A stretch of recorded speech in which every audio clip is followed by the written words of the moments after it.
cedo. Deve que eu dormi até tarde. Mas eu acho que eu descansei bastante ontem no final da tarde, eu estava gripado. Hoje eu acordei 5 e pouco da manhã e fui para a sala orar. E eu orava a respeito disso. Senhor, nos dá revelação sobre isso. E o Senhor falava ao meu coração que esse seminário seria um seminário, um espírito apostólico. Quando eu falo espírito apostólico, eu não estou dizendo de título. Estou dizendo de... O apóstolo, ele tem a função, a responsabilidade de definir doutrina, padrão, cultura. E o Senhor falava ao meu coração que isso iria acontecer depois de hoje. E o meu segundo desejo, minha segunda oração é que a gente possa falar em outros lugares, porque hoje não se fala sobre esse assunto. Ninguém fala. Não sei porquê, porque fui pesquisar, não achei muita gente falando de fato isso. Mas também acredito que muitos não falam de medo. Medo de perder às vezes. Mas que o Senhor nos dê graça e ousadia para isso. Há uns meses atrás, num dos meus atendimentos, eu comecei a perceber alguns padrões em algumas situações. E o Senhor fala muito comigo em atendimento. Eu comecei a perceber um padrão e eu fiz uma pergunta. A pergunta foi: se santidade tem idade? E eu fiquei me pensando. Por quê? Porque eu comecei a ver um padrão nos relacionamentos. Ou seja, a ideia, por conta disso tudo que foi falado agora, a gente vem com uma ideia mundana de que para o jovenzinho que é virgem, novinho, para ele namorar, noivar, casar, tudo dentro do padrão, bonitinho, legal. Mas depois de uma certa idade, ou se eu já tive um relacionamento, se eu já tive uma experiência até sexual, parece que nesse caso não se aplica a santidade. E foi aí que o Senhor começou a me despertar, a partir dessa pergunta. A santidade tem idade? Ou seja, para quem tem 18, 20, 22, 23, é um padrão de santidade. Mas para quem é 25 mais, 30, já não tem. Eu já pulo o caminho. E foi a partir daí, então, que eu comecei a meditar e orar. E o Senhor começou a trazer isso no meu coração. Eu falei, não, esse ano não passa. E aí foi daí que nasceu esse seminário. Comecei a estudar, comecei a ler, comecei a pesquisar, comecei a conversar, né? E aí, chegamos aqui hoje. O texto que eu quero dar início é Provérbios capítulo 4, versículo 23. Sobre tudo que deve guardar, guarda o coração, porque dele procedem as saídas da vida. Eu vou continuar falando aquilo que nós já falamos aqui. O coração, ele deve ser preservado. Ele deve ser guardado. O coração é algo muito real, muito verdadeiro e muito importante. Mas também essa mesma Bíblia fala que o nosso coração é enganoso. Eu tenho visto muita gente, eu ouvi uma expressão do meu pastor há muitos anos atrás, eu era solteiro ainda, eu me lembro que hoje o bispo Júlio falava isso para mim. Ele falava, Ricardo, eu ainda era solteiro, ele falava assim, tome cuidado para você não casar errado. Seu ministério pode para a lama. Ou eu já tinha ouvido internamente entre nós ali, aquele casou certo, aquele casou errado. Então, casamento é algo muito sério. E aqui a maioria, quantos aqui não são casados? Levanta a mão. Levanta a mão quem não é casado. Isso, maioria. Glória a Deus. Então, falei para minha esposa agora ali, conversando com ela sobre a mensagem dela, eu falei, foi bom, eu falei, foi bênção demais, estava elogiando, falei, quem dera a gente pudesse ter ouvido isso lá atrás, sofreríamos menos. Acredito que quem é casado chegou a essa mesma conclusão, né? Então vocês, solteiros, vocês estão recebendo um presente hoje. Mas que vocês não sejam porcos. A Bíblia diz para não lançar pérola aos porcos. O que é isso? Não adianta você jogar coisa preciosa para quem não dá valor. Então agora é hora de você valorizar isso. E Gênesis 2, 24 fala também um padrão para relacionamento. Por isso deixa o homem, o pai e a mãe, e se unir à sua mulher, tornando-se os dois uma só carne. Esse é o padrão para o casamento. Você deixa pai e mãe, e você se une à pessoa, marido ou esposa agora, e vocês se tornam uma só carne e uma outra família. Você vê? Quantos não quebram esse princípio já? O pastor Dimar falou aqui sobre o princípio, sobre a casa na rocha. Ele não deixa, ele vai morar no fundo do quintal, ele vai morar na laje, ele vai morar não sei aonde, ele vai morar dentro da própria casa. Não, está errado, você tem que deixar. Então, nossa proposta hoje é trazer essa clareza e que você tenha maturidade para entrar, para orar e falar: Senhor, eu preciso estar pronto para isso. Uma das perguntas mais frequentes que eu ouço é: namorar é de Deus ou namorar é pecado? Algumas perguntas chegam a mim. Namorar é pecado ou existe namoro na Bíblia? Porque se você é um estudioso da Bíblia, você vai descobrir que não existe namoro na Bíblia. Sabia disso? Até porque o termo namoro, como a pastora disse aqui, o termo namoro ele é muito novo. O termo namoro ele vem a partir de 1920. Ou seja, há um pouco mais de um século se usa esse termo. Até essa data então, não existia essa ideia de namoro, nem a palavra namoro, nem o conceito do namoro. Porque se nós olharmos para trás na história, e isso a Bíblia deixa claro, que primeiro, casamento era uma junção de negócio. O pai escolhia com quem ia casar ou fazia negócio. Inclusive tem culturas até hoje que ainda vivem assim. Por que era feito? Justamente porque na época, principalmente, não tinha cidade grande, não é. Então quer dizer, eram clãs ou cidades pequenas, então você precisava arranjar casamentos ali para poder até dar continuidade. É como filho. Por que antigamente tinha 15 filhos e hoje só tem 2? Porque tinha uma fazenda, tinha um pedaço de terra e precisava cuidar. E quem cuidava? Quem protegia? Quem zelava? Os filhos. Então tinha que fazer muito filho para que tivesse mão de obra para poder trabalhar na terra. Então a palavra namoro, ela é nova. Ela começou a ser usada ali a partir de 1920. Até então era anteriormente negociação de famílias. Ou depois ali a partir do século XV, XVI, já começa a utilizar um pouco o termo cortejando em amor, que agora não é o pai, se permite até, mas era um cortejamento, ou seja, o cavalheiro cortejava a dama e ali ele mostrava interesse, ele ficava próximo, mas com muitos limites, até que enfim o casamento acontecesse. Outra pergunta é: como eu sei que eu estou fazendo a vontade de Deus em relação a essa questão na minha vida? Porque pensa comigo, é uma decisão para a vida toda. Eu posso decidir, na pandemia eu decidi cortar o cabelo, careca.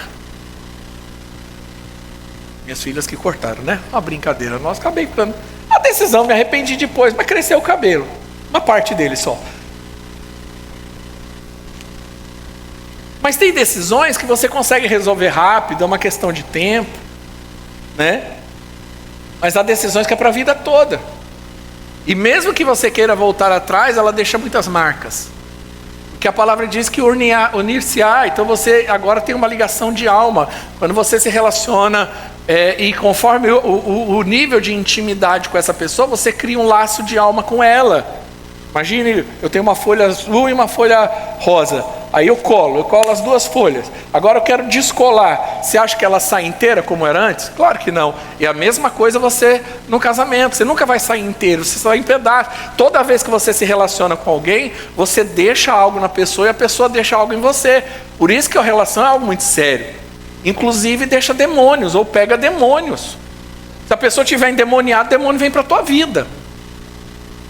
O laço de alma é algo muito sério. Por isso que tem pessoas que depois de relacionamentos quebrados, machucados, elas nunca mais conseguem ser a mesma pessoa. Fala, eu não consigo mais ser a mesma pessoa. Claro que não, tá? O pedaço está no outro. Então, imagine você fazendo isso hoje, como muitas pessoas fazem, várias vezes com vários parceiros.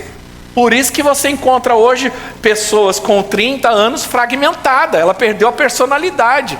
Ela nem sabe mais quem ela é.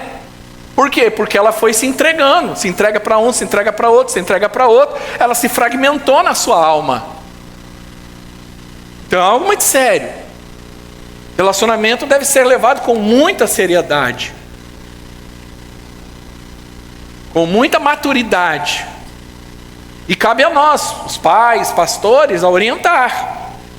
Porque às vezes os pais, a gente está muito preocupado com a formação. Que formação? A formação de escolaridade, a formação profissional dos nossos filhos. Mas e na hora que diz respeito a relacionamento, a gente larga a mão. A escolha dele. Não, não é bem assim. É até certo ponto. E não é só nisso. Minha filha virar para mim e falar agora para mim, ai pai, eu quero vender miçanga lá na praça. Eu falei, você não vai. Ah não, é a vontade, eu nasci para vender miçanga. Não investi tanta coisa, tanto tempo, dinheiro, recurso meu, abrir mão para você querer levar uma vida de miçangueira na praça lá, andando de saiote. Não. Entendeu? A Bíblia diz que os filhos são como flecha. O flecheiro, ele orienta. Ele não vai atrás da flecha, mas ele mira. E ele solta só na hora que ele tem certeza que está no alvo. Tem certeza absoluta que vai acertar? Claro que não. Mas eu tenho que trabalhar para isso. E outra pergunta, qual que é o limite do namoro, do relacionamento? Então, a Bíblia não fala como a palavra namoro, não usa o termo. Na Bíblia você tem casamento. Fala de solteirice, casamento, fala de pureza, compromisso, aliança, família, mas não descreve esse padrão de namoro como nós enxergamos hoje, ou a sociedade vive hoje. Eu estou ruim da garganta, então pode ser algumas pessoas pararam e falaram, pastor, você está bem, você está vermelhão? Eu falei, sei lá o que é. Não é pressão. Não é raiva, não. Acho que é alguma coisa, estou tomando medicamento, não sei, eu fico assim. Ou é coisa de gente muito branca, não sei. Mas esse modelo de namoro, ou esse padrão de namoro hoje, pós-modernista, ele não existe na Bíblia. Imagina, a Bíblia tem uma história de 5.000 anos, e a palavra, o conceito do namoro tem 106 anos, aí 100 e poucos anos, quer dizer, você vai dar mais valor para quê?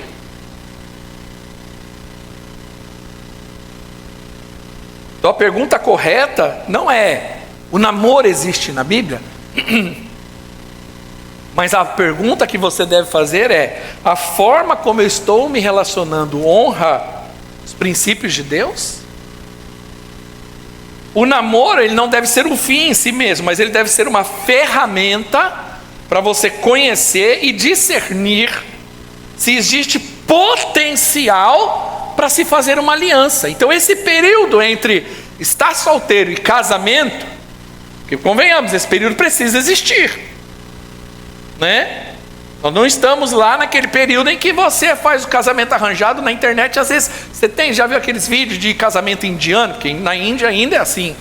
E aí o casamento, a pessoa levanta o véu na hora, a pessoa mostra a cara de alegria, ou ele fala, Jesus, aonde eu fui me enfiar? Tudo bem, não temos essa cultura, né? Não é isso, porém, e nem acho sadio isso, porém, mas entre o período de solteirice, ou seja, estou solteiro, estou casado, existe aí uma lacuna. E como que se chama essa lacuna? A questão mais importante não é o nome, mas é o que eu faço, quais os princípios que eu estabeleço aí. Porque, irmão, vamos deixar claro aqui, para mim o melhor termo é relacionamento com propósito. Porém, quando alguém chega na família, você está lá na festinha de família, você chega com a sua pretendente, agora a sua namoradinha, você vai explicar, não é namorada, é meu relacionamento com propósito. Mas o que é isso? Aí você vai querer explicar, não vai dar. Entendeu? Aqui nem se alguém perguntar para mim, qual a sua religião? Eu não tenho religião, eu tenho Cristo. Cristo não é religião, mas para não confundir a cabeça da pessoa, eu sou evangélico. Pronto, fica mais fácil. Nem me sinto evangélico, mas eu sou isso, só para você entender, para a pessoa se situar. Porque senão você, imagina a festa da família, você vai falar assim, eu estou fazendo corte, ou estou me relacionando com propósito, você vai virar o centro da festa ali. Aí pronto. Aí termina a festa, ninguém entendeu ainda. Porque olha aqui, quantos anos vocês estão aqui, a gente precisa fazer um seminário, já falamos isso, não estou trazendo nada novo, e tem gente que ainda está assim ainda. Entendeu? Então a questão não é essa. A questão esse é um período em que você deve avaliar se aquela pessoa ela tem potencial para você estabelecer uma aliança e casar. Por quê? 1 Coríntios 10:31 diz, tudo que você fizer, comer, beber, seja para a glória de Deus. Então o seu casamento tem que ser para a glória de Deus. Mas se o casamento é para a glória de Deus, o relacionamento anterior a ele também é. E a sua solteirice também é para a glória de Deus. Você que é solteiro, sabia que a sua santidade é para a glória de Deus? Então olha como isso é sério. Namorar não é pecado. E nem gostar é pecado. Sempre falo isso, né? Eu estou gostando do menino. Não tem problema nenhum. Gostar pode. Porque também é um sentimento. Não tem como controlar. Não, eu não vou, eu não quero. Entendeu? Mas a questão é você entender os limites. Quando Davi fala, quieta minha alma, ele está dizendo, alma, é você que controla. Não é a alma que te controla. Então, namorar não é pecado. E a Bíblia, ela não condena isso. Mas o que ela condena são atitudes pecaminosas dentro do relacionamento. O pecado está em viver impureza sexual. O que é impureza sexual? Não é a relação, simplesmente a relação que já é pecaminosa. Mas qualquer coisa que insinue a isso. Que te leva a ter desejos desenfreados. Então, imagine comigo, você está sozinho, está com a moça, começa a rolar um beijo. Beijo é um botãozinho. Você liga aqui, esquenta lá embaixo. Esquenta lá embaixo, a cabeça vai. Na hora que você está lá, no rally rola lá, você não está pensando no jogo do Cristiano Ronaldo, você não está pensando na figurinha do álbum, você vai começar a pensar em quê? É natural, irmão, isso é instintivo. Então você precisa administrar isso para não chegar nisso. Quando eu me relacionava com a Rô, a gente saía da igreja, e aí eu levava ela para casa dela, aí eu jantava, aí eu ia embora, aí na hora de ir embora eu estava lá com ela, aí daqui a pouco o negócio começava a esquentar, eu tchau, e ela ficava sem entender nada, mas eu me levantava, tchau, tchau, tchau, tchau, tchau, tchau. Por quê? Porque o negócio estava pegando dentro de mim, meu amigo, e eu tinha que manter, e a menina ali, ó, firme. Aí lá na frente, casado, que ela foi entender porque eu tinha aquelas atitudes. Mas até então ela falava, será que eu tenho alguma coisa? Será que eu tenho alguma coisa errada em mim? Mas não é, porque eu tinha que ter um comportamento. A Bíblia diz que você precisa fugir da aparência do mal. É engraçado que Paulo, ele fala isso, Paulo que enfrentava endemoniado, enfrentava o exército romano, mas quando ele diz a respeito da carne, ele fala, foge, meu irmão, não brinca com isso. Não pensa que você vai ter controle, porque você não tem. O pecado está em manipular emoções, né? Olha, você é a mulher da minha vida. Olha, nós vamos casar um dia, mas essa conversa ela pode acontecer a partir de um momento. Mas eu mal conheço, mal me defini para saber se eu já vou começar a falar sobre isso. Opa! Ou você fica criando expectativas que nem dentro de você tem? Não pode. Isso é manipular emoções. Você fala, peraí, está errado. É brincar com os sentimentos do outro. Dizer uma coisa que não é verdade. Ou que ainda não é verdade. É desobedecer princípios bíblicos e transformar o relacionamento em idolatria. Ou seja, ele vira seu bezerro de ouro.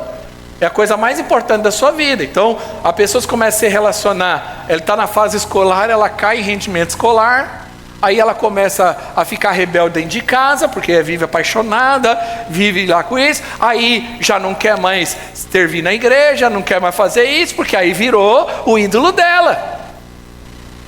Já começou errado. Quando Gênesis nós vemos, desde o princípio Deus estabeleceu o casamento como seu plano para o homem e mulher. Qual que é o propósito de Deus para um homem e uma mulher quando se unem? Casamento, satisfação dentro do casamento e um abençoar a vida do outro. Ou seja, o princípio é namorar não é pecado. Namorar sem propósito pode ser um grande problema. Porque qual que é a ideia, o conceito de namoro? Vamos namorar. Não importa o amanhã, vamos viver o hoje. Na verdade, alguns nem namoram, ficam, né? Que é justamente o que está dentro do que você vê que a gente vem construindo uma ideia desde a primeira mensagem. Então, quando se fala de relacionamento, no que diz respeito a Deus, Deus fala de aliança, comprometimento e algo que glorifica o nome dele. Já no mundo, é satisfação pessoal. Eu entro num relacionamento porque eu gosto da pessoa e eu quero me satisfazer. Então eu não quero, então eu vou namorar. Qual que é o propósito bíblico para o relacionamento? Na cultura moderna, diz assim, namore para experimentar.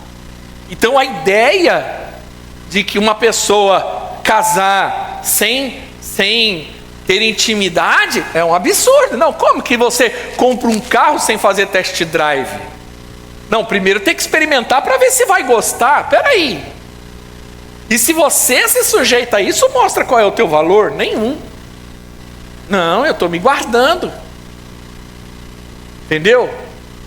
E isso nós vamos aprender e descobrir, e essa é a magia, a alegria do casamento, é a descoberta lá. É dois que não sabem nada e que começam a querer entender alguma coisa, e isso vai ser a vida toda. E se uma coisa que é verdade é que casamento não é linear. Casamento é feito de ciclos, momentos, fases, e em todas elas há descobertas. Então você precisa estar se preparando para isso. O problema é namorar sem propósito. Eu não tenho propósito. E eu estou falando aqui até para aqueles que já estão se relacionando. Eu pergunto, falei, aí, o que decidiu da vida? Eu não sei, como que não? 1 ano e meio já tem que estar decidido, senão você está em fase de defraudação, porque você está criando expectativa, não está claro isso? Pastor, mas eu sou muito novo, por isso você tem que pensar no começo para que você vai se relacionar. Agora, você já está 1 ano e meio, você não sabe o que você quer? Você ainda não conseguiu avaliar, você precisa do quê? Mais 3, 4 anos? Aí vai ficar pensando em ficar noivo, quer dizer, vai ficar namorando o quê? 8 anos? Como? E você acha que vai segurar em santidade todo esse tempo? Claro que não vai. É Sansão que foi chamado para ser nazireu, ou seja, o voto de nazireu é a pessoa que não, em um dos propósitos do voto é não ter contato nenhum com uva, com suco de uva, com vinho. É Sansão andando no meio da videira. Se o cara não pode nem tomar suco de uva, imagine passear no meio de uma plantação de uva.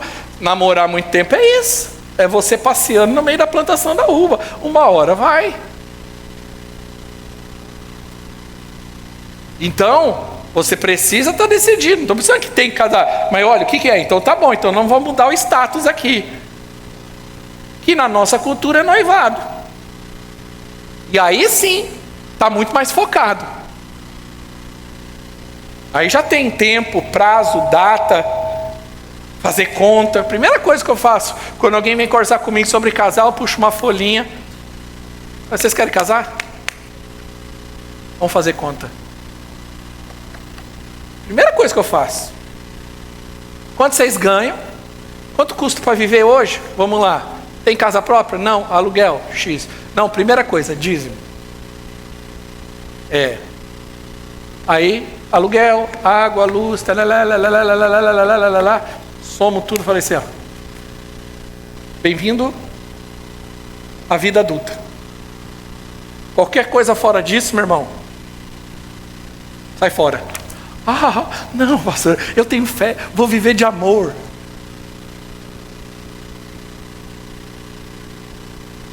Quando a dívida entra pela porta, o amor pula a janela.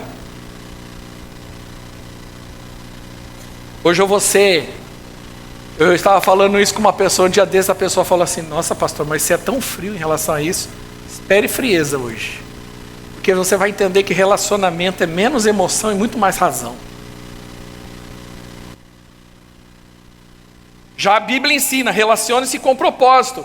Porque o propósito do relacionamento bíblico não é para sentir emoção. As pessoas querem entrar no namoro porque ela está emocionada, ela está apaixonada, ela está com o amor da vida dela, e ela quer estar com a experiência da emoção.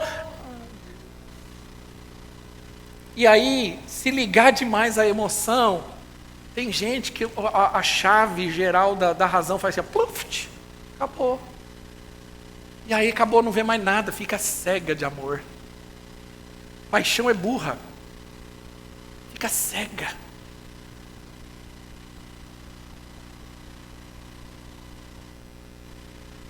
Namorar ou se relacionar com propósito é discernir que a pessoa que você está caminhando tem uma aliança com Deus. A Bíblia diz, andarão dois juntos se não tiver acordo. Então, namoro cristão não é um passatempo.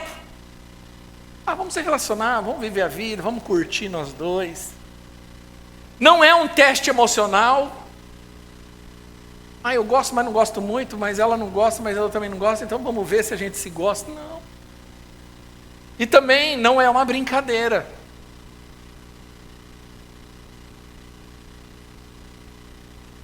É engraçado que algumas famílias até fazem isso quando as crianças são novas. O namoradinho da escola, o namoradinho. Que namoradinho? A criança não namora. Mas tem gente que já desde o começo já fica incentivando a esse tipo de comportamento. Agora, uma coisa importante, que o relacionamento com propósito é um período de conhecimento. É um período de oração e amadurecimento. Então, primeira coisa, no relacionamento, você vai abrir os seus olhos, você vai analisar. Você tem que estar o tempo todo analisando, você tem que se relacionar com um olhar de análise, olhar tudo. Cada detalhe, cada palavra, cada comportamento, cada gesto, como que faz, como é que não faz, como que responde a algumas situações. Você precisa ter uma análise em relação a isso. Por isso que sozinho você não consegue, você vai precisar de ajuda.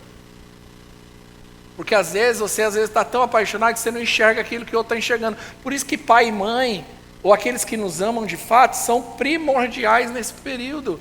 Porque eles acabam enxergando, às vezes, aquilo que a gente não está enxergando.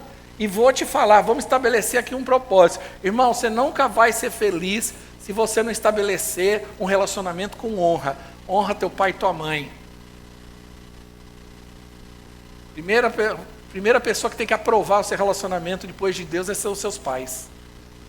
Mas o meu pai não aceita, eu tenho convicção que é de Deus. E aí eu já tive esse questionamento, eu já tive gente que sentou na minha frente, falou, meu pai não admite isso e aquilo. Eu falei, então você vai fazer o seguinte, você crê que Deus falou que é para essa pessoa? Então você vai orar até Deus mudar o coração do teu pai. Antes de qualquer coisa, não faça nada. Porque você precisa. É muito comum nos casamentos que eu faço, no final, quando a gente vai orar, eu ajoelho o filho, né, o casal, eu chamo o pai e a mãe, os responsáveis, põe a mão, porque a bênção deles é importante.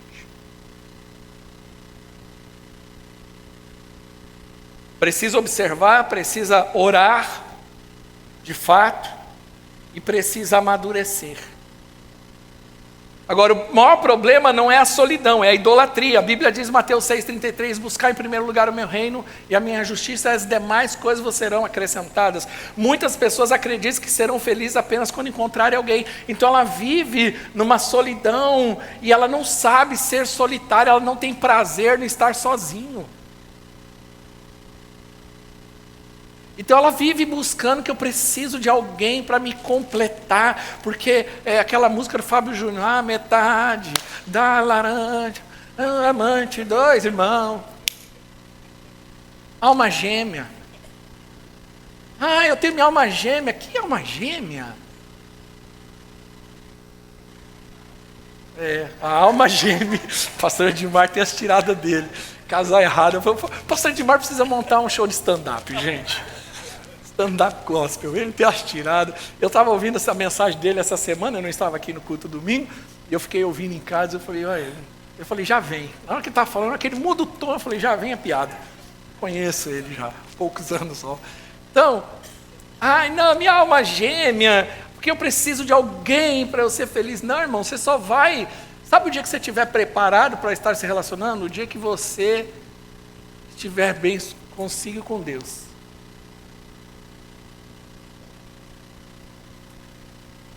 Agora, enquanto você achar que você precisa de alguém para ser feliz, irmão, isso mostra que você não tem maturidade. A Bíblia nos ensina que somente Cristo pode satisfazer plenamente o coração do homem. Quando eu e minha mulher fomos decidir sobre casamento, eu falei, você só precisa entender uma coisa. Estou falando que eu falei isso. E nós colocamos isso na aliança. Eu falei, existe alguém mais importante do que você nesse relacionamento, que é Jesus. Ela, que bom, porque também é assim para mim. Aí dentro da nossa aliança nós colocamos, tem o hábito de colocar o nome do esposo ou da esposa, aí nós colocamos Jesus e o nome. Só para uma coisa nossa. A Rosângela era solteira e as meninas perguntavam, quem que você namora? Eu falava com Jesus. Aí o dia que eu apareci na frente da escola para buscar ela, aí eu falei, nossa, que Jesus loirinho.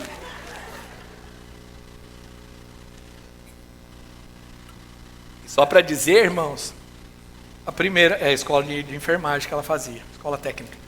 E a primeira vez que a minha esposa me viu, ela falou que ela desdenhou. Ela falou, nossa, que homem branco, não tem boca. Quem desdenha quer comprar. Vamos lá.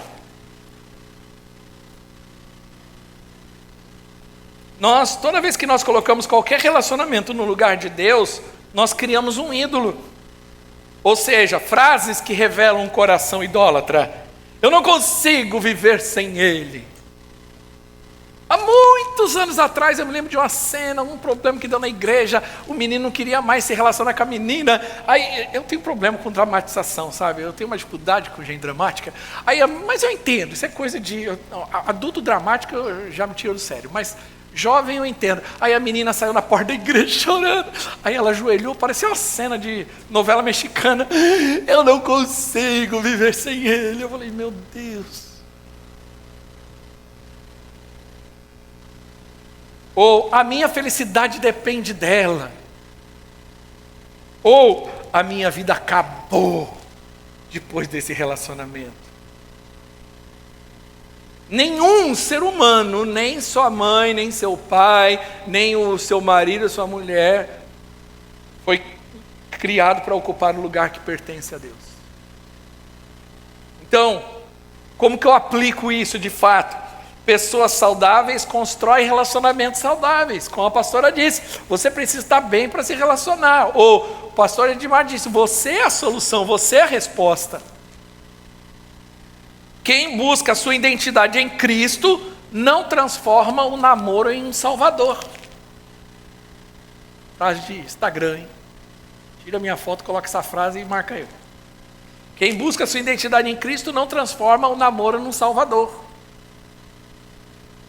Agora, temos o perigo do coração enganoso. Jeremias 17:9 diz que o coração é mais enganoso que todas as coisas. Agora, qual que é o problema dessa geração, principalmente nos dias de hoje? Essa Z, então, Jesus Cristo, é guiada por experiência e sentimento. E é assim, é desproporcional demais. Perceba que é tudo por sentimento e experiência. Qual que é o padrão hoje das igrejas? Não é produzir Cristo em você, é produzir uma experiência na tua vida.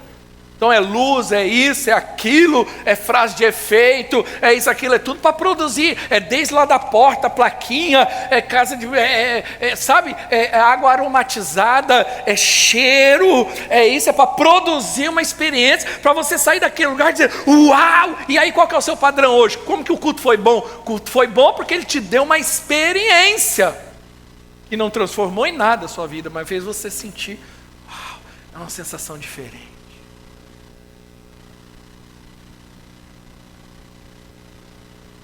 A cultura ensina, siga seu coração. Se o seu coração está dizendo, não importa. Já a Bíblia ensina, submeta o seu coração à palavra de Deus. Hoje, qual que é a base para os relacionamentos? Vamos ser sinceros, vamos estabelecer aqui, isso aqui é importante. Qual que é a base? Ou seja, qual é a base para que a maioria das pessoas comecem um relacionamento? Primeiro, a aparência. Isso é a base. Primeira coisa, a aparência. Então eu olho, eu gostei. Tem uns que gostam de um jeito, de outro, alto, baixo, magro, gordo, moreno, branco, não importa. Mas primeiro crivo é, eu tenho que achar bonito dentro da minha ideia de beleza. Então eu encontrei a pessoa daquele jeito, uau, aquela pessoa mexeu comigo, me apaixonei por ela. E o segundo critério para relacionamento, sentimento. Eu preciso sentir alguma coisa. E qual é o problema aqui? O problema é o seguinte, a Bíblia diz que a formosura passa. O fato de você... Por que muitos casais, quando chega na casa dos 40, 50 anos, se separam? Porque o cara casou, e perceba um padrão, o cara casa, a moça é novinha, tudo certinho, tudo no lugar, né? Tá sem filho, não passou por um monte de coisa. Aí quando ela vai, cada um, e o cara também virou barrigudão, aquela coisa toda. Só que agora o cara, ele divorcia com a mulher, que não é mais aquela mulher que ele casou, e ele vai casar ou se relacionar com uma parecida com a que ele casou. Porque ele casou no corpo, ele não casou com aquela mulher, ele casou com o corpo dela. O dia que aquela mulher não tinha mais o corpo, não serve mais. E sentimentos mudam, são voláteis. Se você casa por sentimento, é a justificativa do divórcio. Eu não gosto mais. Quem disse que você tem que gostar para estar casado? Aonde está na Bíblia? Ah, mas eu preciso sentir. Aí é outra história. É outras coisas. Envolve um monte de coisa e tem que pensar o seguinte: por que eu não sinto mais? É essa a pergunta que você tem que fazer. Não é eu não sinto, não quero estar casado. Por que eu não estou sentindo mais? Por que eu não sou mais apaixonado ou apaixonada? Por que eu não gosto como eu não gostava? Peraí, aonde? É como um poço. A Bíblia diz que os poços de Jacó eram entulhados, mas havia água. Então, você abandona o poço? Não, você tira o entulho. O entulho pode ser circunstâncias, um monte de coisa, imaturidade, circunstâncias que aí foi acumulando, a água está lá, mas ela está cheia de entulho. Então você precisa o quê? Tratando. E não simplesmente abandona e vai caçar outro poço. Ou seja, emoção sem razão nenhuma. A paixão, ela é maravilhosa, mas a paixão não é a direção. Eu não estou dizendo que você não tenha que gostar. Eu gosto daquele filme lá, o Hotel Transilvânia. Quem já assistiu?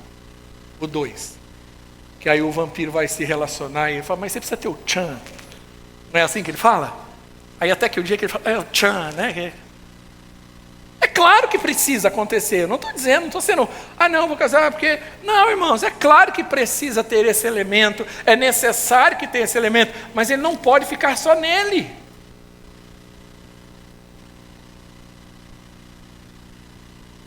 Os sentimentos, eles são importantes, estão lá, nós somos em parte sentimentos, mas nós não podemos ser governados por eles. Não são sentimentos que me governam, até porque no casamento, a maturidade do casamento vai acontecendo isso. Perguntas que nós precisamos fazer, que são importantes a serem respondidas, quando eu estou querendo me relacionar com uma pessoa. Primeiro, essa pessoa ama Deus? De fato? Deus é prioridade na vida dela? Quanto Deus é o central da vida dela? Segunda coisa, ela tem caráter? Uma pessoa idônea? E isso você não vai conseguir só olhando, você vai precisar de ajuda. Sabia disso? Você vai precisar analisar e você vai precisar até perguntar. Porque às vezes você não está enxergando coisas que outros estão enxergando. Então, tem caráter. A pessoa fala, mas não cumpre. Você percebe uma mentirinha ali, outra aqui. Você percebe que uma pastora colocou a questão do dízimo. Você fala, Aí você percebe que a pessoa compra, mas não paga, enrola. Você fala, Aí você tem que levantar a antena. Você falou, opa, caráter.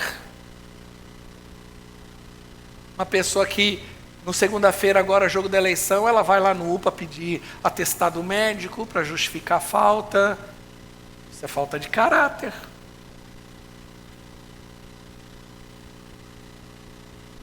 Essa pessoa tem maturidade?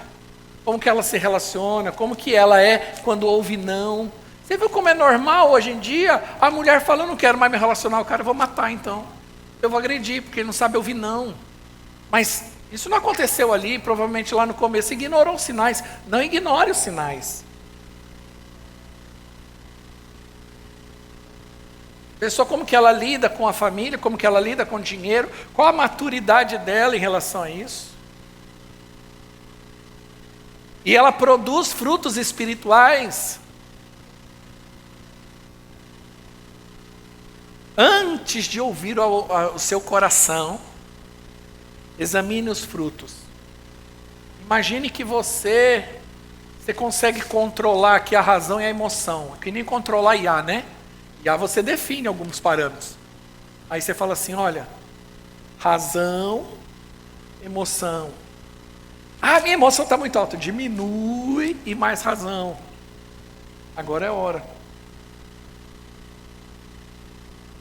Quando a Bíblia fala sobre guardar o coração, fala de proteger aquilo que Deus colocou sobre a nossa responsabilidade. E hoje muitos entregam o seu coração sem conhecer o caráter da pessoa.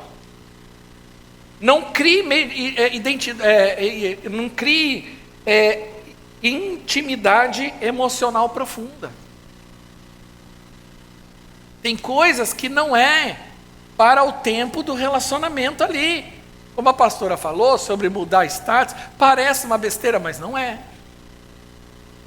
Ainda não é tempo. Tem gente que quer forçar a barra. Não me julgo pelo que eu vou cantar, mas tem uma música, e olha que eu não gosto de pagode. Mas tem uma música que fala assim, deixa acontecer naturalmente. Mas tem gente que quer forçar a barra. Já quer chamar de meu amor, de minha sogra. Cara, você não tem vínculo para isso, ainda não é o tempo. Vai chegar o tempo. Mas ainda, a pastora falou assim, tem coisa que não é para esse tempo. Tem gente que é apresentado na outra semana já está chamando de meu sogro, minha sogra. Como? E você que é pai, como que você permite isso? Por quê? Imagine que a sua filha ou seu filho se relaciona com a pessoa já está aqui na segunda semana, você já criou vínculo, já virou apaixonado, meu genrinho, minha norinha, aquela coisa toda. Aí daqui um mês a menina ou o menino vira e fala, não quero mais. E aí? Você vai pegar ranço? Calma, deixa a coisa escalando, vai devagar, administra isso. Você precisa, não crie vínculos emocionais profundos ainda, né? Confusão. Ou fica criando expectativa. Isso é defraudação emocional, como a pastora disse. E tudo isso antes de existir um compromisso real. Isso é para fazer no período do noivado, aí sim. Aí você já está certo, você já tem certeza, você já tem convicção, você já tem data, você já tem projeto, você já tem plano. Aí você começa a sonhar. Eu me lembro que quando ficamos noivos, eu amava ir nas Pernambucanas. Por quê? Porque eu queria coisa de casa, não queria mais ver coisa. Você começa a pensar, sabe? Essa panela, essa geladeira. Você começa a sonhar, porque isso é próprio para esse tempo. E quando isso ainda não é real, o resultado são feridas profundas. Então, relacionamentos saudáveis crescem em confiança, maturidade e responsabilidade. E namoro não é casamento. Ou seja, muitos vivem o namoro aquilo que Deus reservou para o casamento. Ou seja, namoro é tempo de discernimento, casamento é tempo de aliança. Namoro é conhecer, crescimento é construir. Olha a diferença. Agora, essa é a resposta que muitos precisam ter. Se você fica só se amassando, se pegando, como que você conhece? Não vai ter tempo. Namoro é avaliar, e você tem o direito de avaliar e chegar à conclusão que aquilo não é o melhor para você, e você falar, olha, não dá, não é isso, acabou, vida que segue. Já casamento é permanecer. 1 Tessalonicenses 4,3 diz que essa é a vontade de Deus, a vossa santificação, ou seja, pureza não é prisão, é proteção. Alguns enxergam a vida de pureza e santidade como algo retrógrado, né? Não, isso aí não pode fazer, não pode fazer, não pode fazer. Tá, vou te falar uma realidade, como pastor. É um problema crônico, é um negócio assustador. Todos os relacionamentos que eu vi, que fizeram tudo na hora errada, é engraçado que o casal jovem fica num fogo danado. Fica naquele fogo abrasador e se pega e faz, acontece. Aí é uma coisa maluca, mas aí depois que casa, some esse fogo. Aí a reclamação é sempre a mesma. Ah, não quer mais nada, não quer fazer mais nada, porque agora não pode fazer mais nada, porque agora não vai... Mas peraí, antigamente é um fogo danado, agora que pode não quer fazer, quando não era para fazer, fazia, agora que é para fazer, não faz. E deixa eu falar outra realidade aqui. Sabe esse período do casamento que você tem que segurar o forno? Do relacionamento, que você tem que se aguentar. Ah, mas vai ter vontade? Vai, irmão, você vai ficar doido, vai sair pelos poros. Você está falando de hormônio, você está falando de natureza, de instinto, e não é fácil, por isso tem que orar, jejuar muito. Mas isso é um treinamento para a vida de casado, porque o dia que você casar, você pensa que você vai fazer as coisas, não vai também, do jeito que você quer fazer.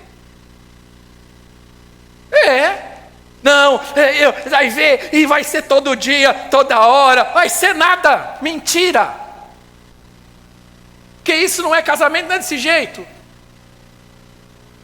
E você vai ter que segurar a bronca, porque você vai ter uma mulher que você pode, mas ela não vai, por várias situações, e a culpa não é dela, são várias situações, porque isso é casamento, e aí você vai ter que segurar a bronca, aí você vai trabalhar, você vai estudar. Isso não quer dizer que você vai fazer coisas com outros, ou você vai se masturbar, ou você vai ver pornografia, você vai ter que aguentar a bronca, como você fazia, é um treinamento para a vida de casado.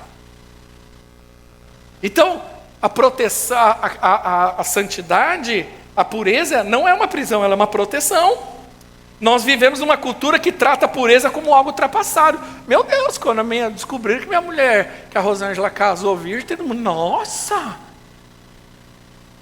Mas como? Crente.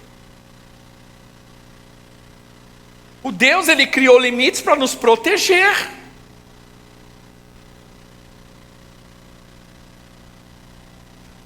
A pureza, ela protege o coração, a consciência.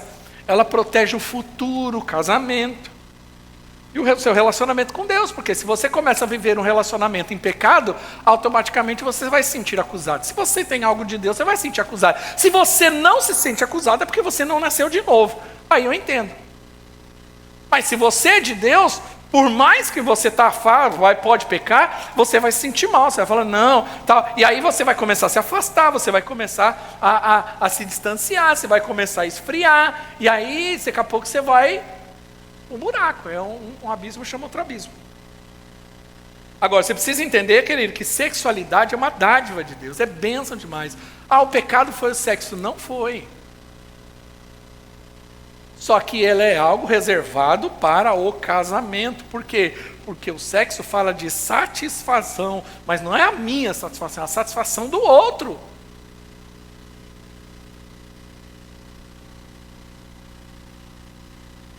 E o sexo ele foi criado para florescer dentro de uma aliança de casamento. E não fora dela. Não é para uma satisfação carnal. Mas é para dar prazer, satisfação entre ambos.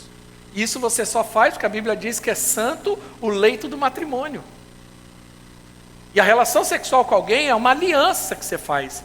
Tanto que quando a pessoa faz a relação pela primeira vez, né, ela tem um momento do rompimento do ímen e ali sai sangue, ali fala sobre derramamento de sangue, sacrifício, aliança. Onde não há derramamento de sangue não tem aliança. É um símbolo. Como é sério. E é espiritual. É algo espiritual. Se existe uma coisa espiritual, é o sexo. Espiritual no bom sentido. Mas quando é levado para devassidão, se torna diabólico. Porque o diabo sabe como o sexo é bênção. Então ele deturpa isso e ele destrói pessoas por meio disso. Então a pergunta não é até onde eu posso ir sem pecar. Se eu posso beijar, se eu não posso. Irmão, não é essa a pergunta que você tem que fazer. A pergunta correta é: como eu posso honrar a Deus nesse relacionamento? Ou seja, eu quero casar para a glória de Deus. Eu quero viver ali e eu quero, sabe, o dia do casamento para mim vai ser uma festa. Por isso que o casamento, a celebração do casamento, ela deve ser um culto. Porque você está celebrando algo poderoso. Por isso que casamento não pode ser tratado com desdém ou de qualquer jeito. Vamos casar, então vamos juntar os planos, vamos morar junto. Não! Tem que ter, claro que dentro da realidade de cada casal, mas precisa ter celebração. Precisa ter aliança, precisa glorificar Deus.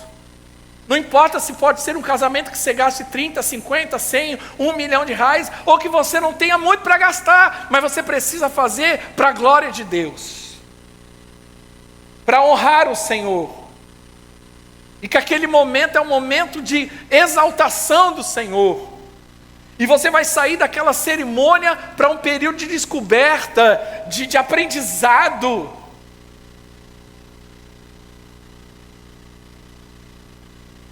E aprenda, escolha o caráter, não apenas a química.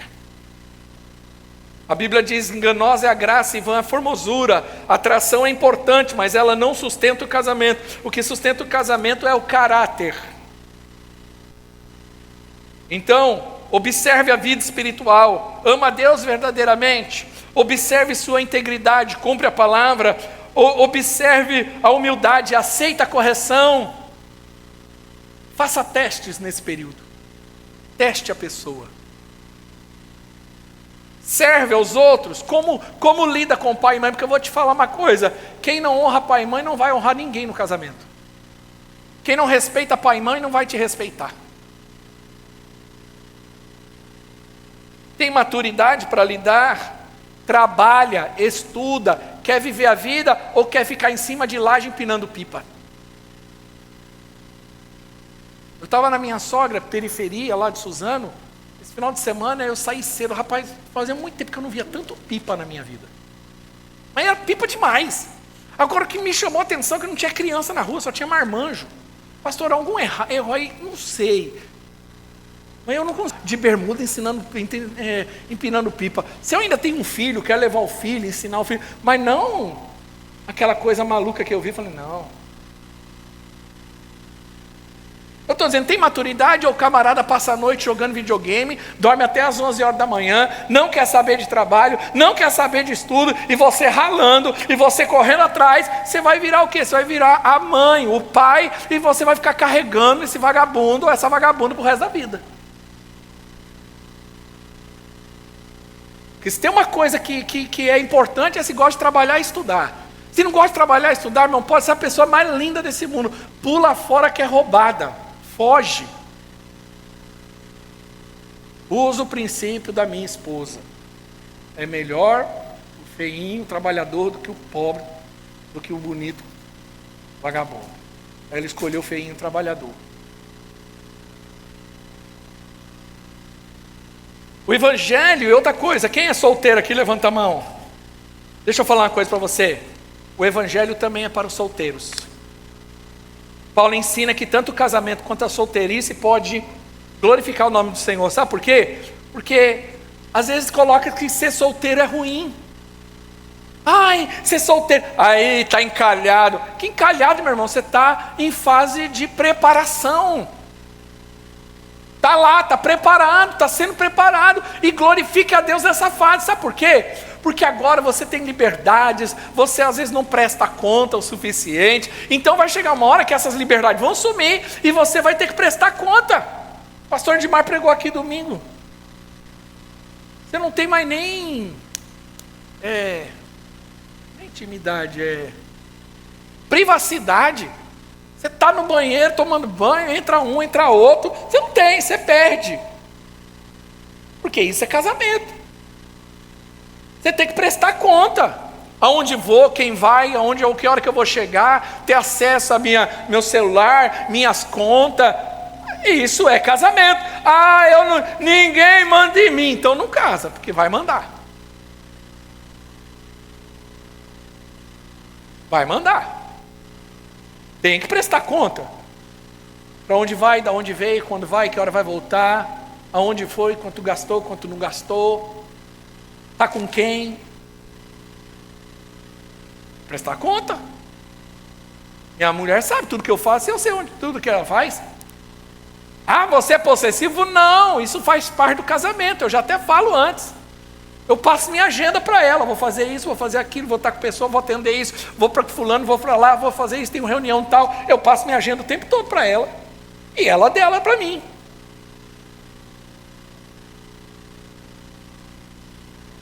O solteiro não é alguém incompleto. A sua identidade não está no namoro, no noivado ou no casamento. Sua identidade está em Cristo. Casamento é uma bênção, mas Jesus continua sendo suficiente na sua solteirice. Aproveita. Glorifique ao Senhor.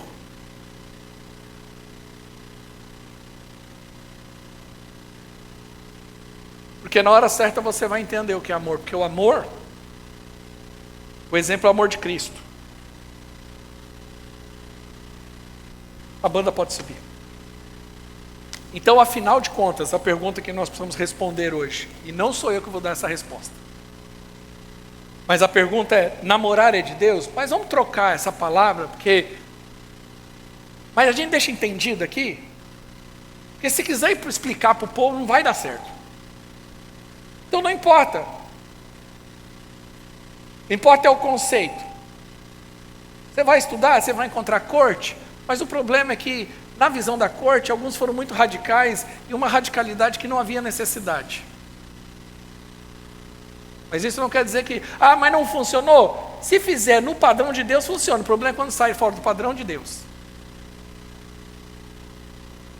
Então, o mais importante não é a terminologia. É como eu dizer que eu sou calvinista, mas eu não sou, e como dizer que eu sou arminiano, mas também não sou. Não adianta a terminologia. Eu não gosto de rótulos, porque às vezes as pessoas me perguntam: pastor, você é o quê? Eu falo: eu não me defino como alguém que é ou não é. Eu tenho uma visão bíblica. Aí esse dia o João mandou mensagem: pastor, me explica. Irmão, por celular não dá, porque é tão complexo isso que eu preciso estar presente. Não dá para uma mensagem de celular explicar uma visão teológica para alguém.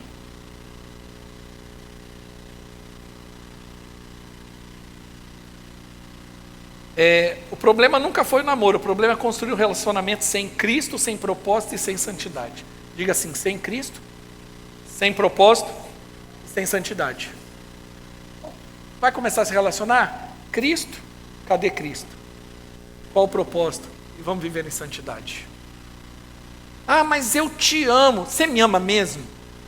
O cara vai fazer aquela jura de amor, fala assim, eu sou apaixonado por você. Ele canta música, ele manda fazer música na IA. Você fala, você me ama, então você vai esperar. Você vai esperar. Não tem problema, porque eu já te amo, eu não preciso dar. Então, a maior prova de amor é que você vai esperar. Aí você vai ver se o camarada ou a camarada vai esperar. O relacionamento de Deus ele é marcado por propósito, santidade, pureza, maturidade, conselho. Busque conselho de pessoas. Não entre no relacionamento ou profundidades dele sem buscar conselhos. Ouça. Pergunte.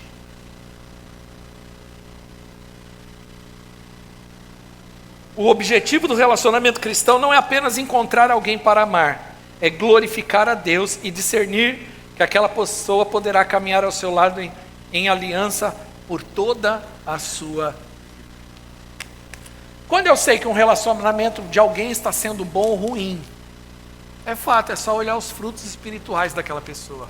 Há casais, quando começam a se relacionar, eles melhoram, eles vão mais além. Há casais que começam a se relacionar, eles decaem espiritualmente.